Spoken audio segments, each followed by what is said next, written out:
Bharuch Valmiki Samaj premier league BVPL 4નું ધર્મેશ સોલંકી દ્વારા આયોજન કરવામાં આવ્યું છે, જેનો પ્રારંભ ધારાસભ્ય રમેશભાઈ મિસ્ત્રીના હસ્તે કરવામાં આવ્યો હતો। હાલ બહુ ચર્ચિત IPL T20 ક્રિકેટ ટુર્નામેન્ટની જેમ આ ભરૂચ વાલ્મીકી સમાજ પ્રીમિયર લીગ માટે સમગ્ર ભરૂચ શહેર અને જિલ્લામાંથી 80 જેટલા વાલ્મીકી સમાજના ખેલાડીઓ રજીસ્ટ્રેશન કરાવેલ।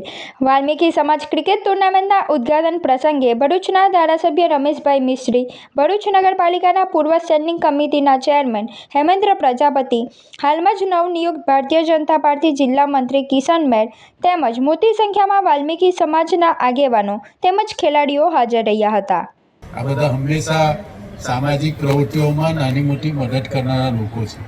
આ સંખ્યા ભરૂચમાં બહુ મોટી છે અને ધર્મેશભાઈ અને આ બધા લોકો એવા છે કે જે સતત બાકીના કામોના કારણે સમાજના બધા આગેવાનોની સાથે સંકળાયેલા હોય છે અને એના કારણે જ્યારે એમને આ પ્રકારની સમાજની કોઈ ટુર્નામેન્ટ કે કોઈ આયોજનની જરૂર પડે ત્યારે લોકો એમની સાથે એમની પડખે રહેતા હોય છે। તો આપણે બધા લોકો પણ આપણો સંબંધ સમાજ અને સમાજની બહાર પણ આપણે વધારીએ, જેના કારણે આપણાને પણ બધાને નાની મોટી હૂંફ ગમે ત્યારે જ્યારે જે જોઈતી હોય એ મળી રહે અને એના કારણે એક સામાજિક એકતાનું વાતાવરણ પણ ઊભું થાય।